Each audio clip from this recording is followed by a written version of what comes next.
Hey, hi guys. So today we will discuss the 15th chapter, which is the last chapter in the first part of the book about Peter Keating. So this starts with Peter being very afraid and frightened about the results of the competition. So he is quite sure that he won't get the uh, prize money and he won't win the competition because he himself have not worked on the designing. He had to help from Harvard, and he does not feel he is worthy of winning the competition. So that's why he is very afraid, and he thinks like if he loses the competition, his reputation would be at stake in his firm, and in the Francon's eyes as well.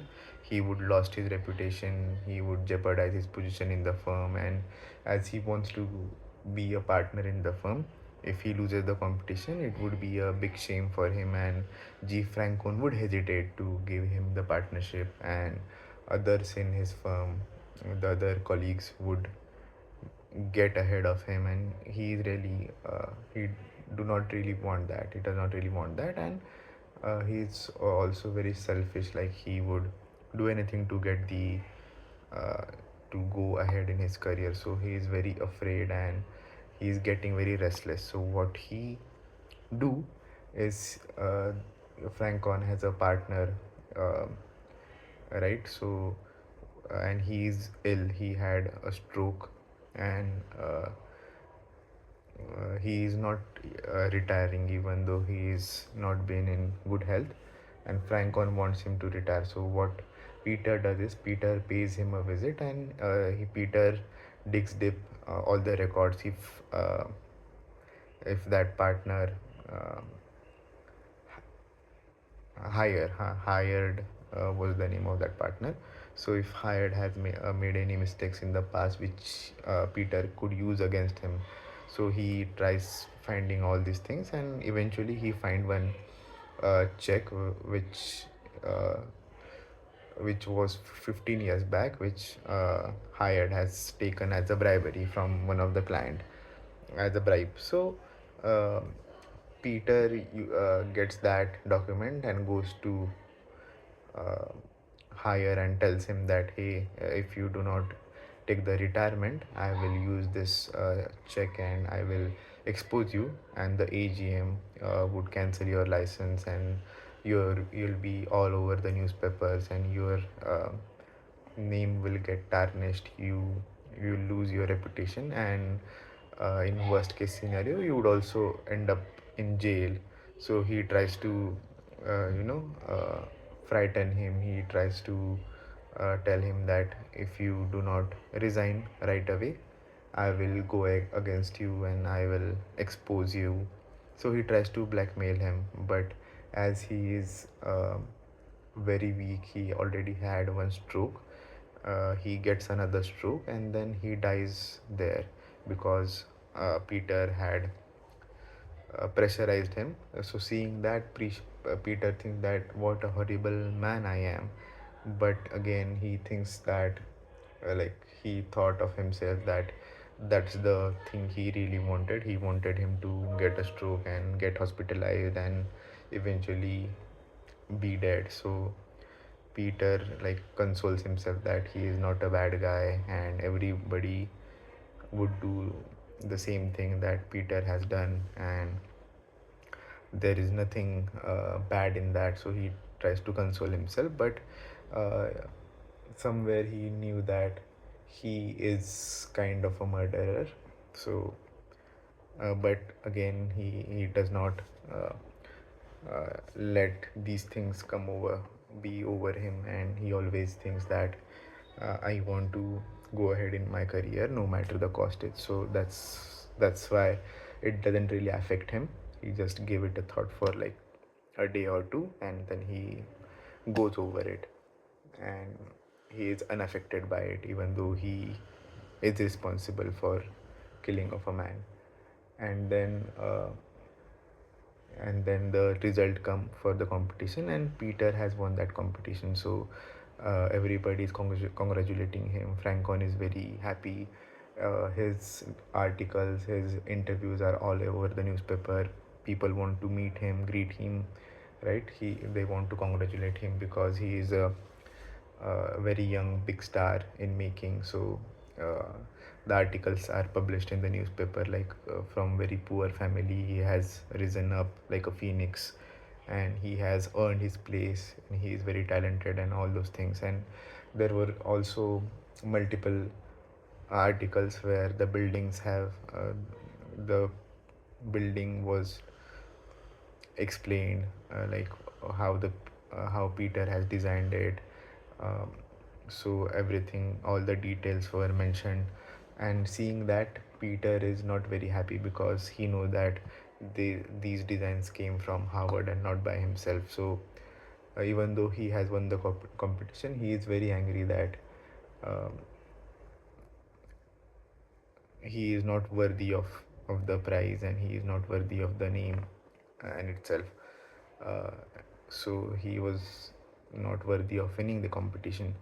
So he pays Howard a visit and tells him that, hey, because you have helped me, take this $500. So because I am not a kind of guy who would forget the help that he has received and all these things.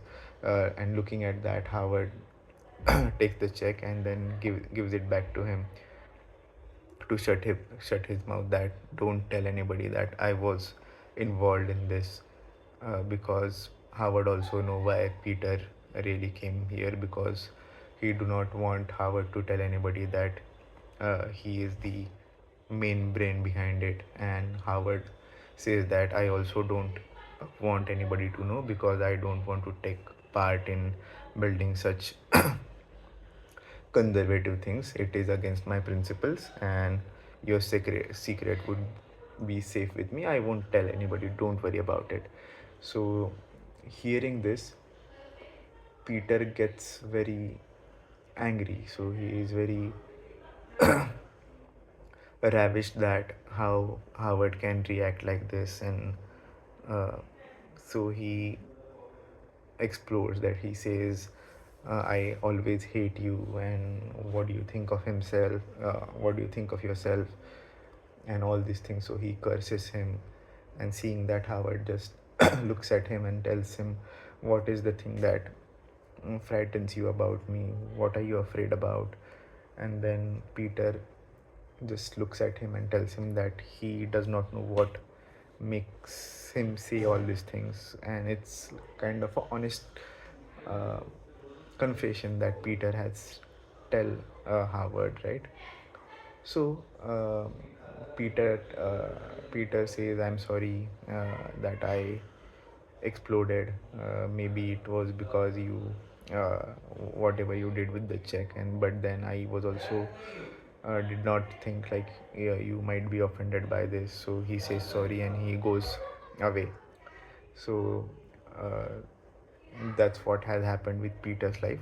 On the other hand, with Howard, as Howard is going through a rough patch, he is not able to get any clients, and he is losing all his money, all his savings for in the rent, in the telephone bills, to sustain his office. So he was waiting for the bank contract which he was about to get, but they were not giving him any response. And Howard waits for like 2 weeks, and after 2 weeks they calls him in the office and tells him, hey, you have the commission because the board of director has approved your design. It's very great and very unique, and the use of space is quite great and all these things. But only they have one suggestion. They want to make the facade look a bit traditional, with inspiration from Renaissance and all other architectural designs. Okay, but to that, Howard says, no, I won't make such changes, because every building has its honesty, has its integrity, and um, there shouldn't be anything which does not uh, serve any purpose. And if we add such things, it would spoil everything. And he tries to explain them, but they says that the board of directors won't be able to agree to it, and they just want you to make these small changes. If you're okay with it, then we'll go ahead. If not, then we won't be able to give you the contract. To that, Peter just thinks about it and tells him that no, I will not make the designs, because as we know, Peter has its uh, profound respect for his profession, and he has his utmost honesty to the principle that he has hold, the values that he has. So that's why Peter denies the request, and he goes away knowing fully well that if he do not accept the contract, he would have to close his office, and he would won't be left with any money. But even then, Peter goes away. He then goes to the office knowing he won't be able to pay the rent. He locks the office, and then he goes to his friend Mike and tells him that I closed my office because I ran out of money and I did not get any clients. And he asked Mike to give him any builder contract for uh, builder worker, because Mike has some contacts. But Mike refuses. He don't want Howard to work for the architects, and he says that I don't want them to, behave like they have showed Howard his place, and this is where Howard belongs. So he do not want that, and he says that you do not belong here. You can work anywhere in any uh, architectural firm or any other place. But Howard denies that. Howard says that I don't want to be part of these conservative thinkings, and I don't want to help them building such things, or for that matter, uh, working on any of the things. So he denies that, and he requests Mike to please give him some work. Then Mike agrees, and he says that I won't give you anything in New York, but there is a quarry owned by G. Francon, so you can work there, so that nobody would know you and they won't make fun of you. So Howard says, okay, I will go and work there, and it would be a great help from Mike. So then Howard goes in the train, looking at the skyline of New York, to the Connecticut, where the quarry is there, and quarry mine is there, and then he goes there for working. And the same time, Dominic has also went to the same city where Chief Rancon has a farmhouse. So she also went there in the same city where Howard has gone to start a new work. And Howard says that once I save enough money, I will come back and I'll start my architectural office again. And if somebody approaches me and given me contact in between, then also I will come back. But I won't come back until I have uh, enough. I have a client to work on, because I won't be working for anybody if they do not value my profession, and they do not value the buildings, and if they just do want the conservative, the traditional buildings, which are nothing but a mere copy of other buildings. So he does not want to associate himself with such things.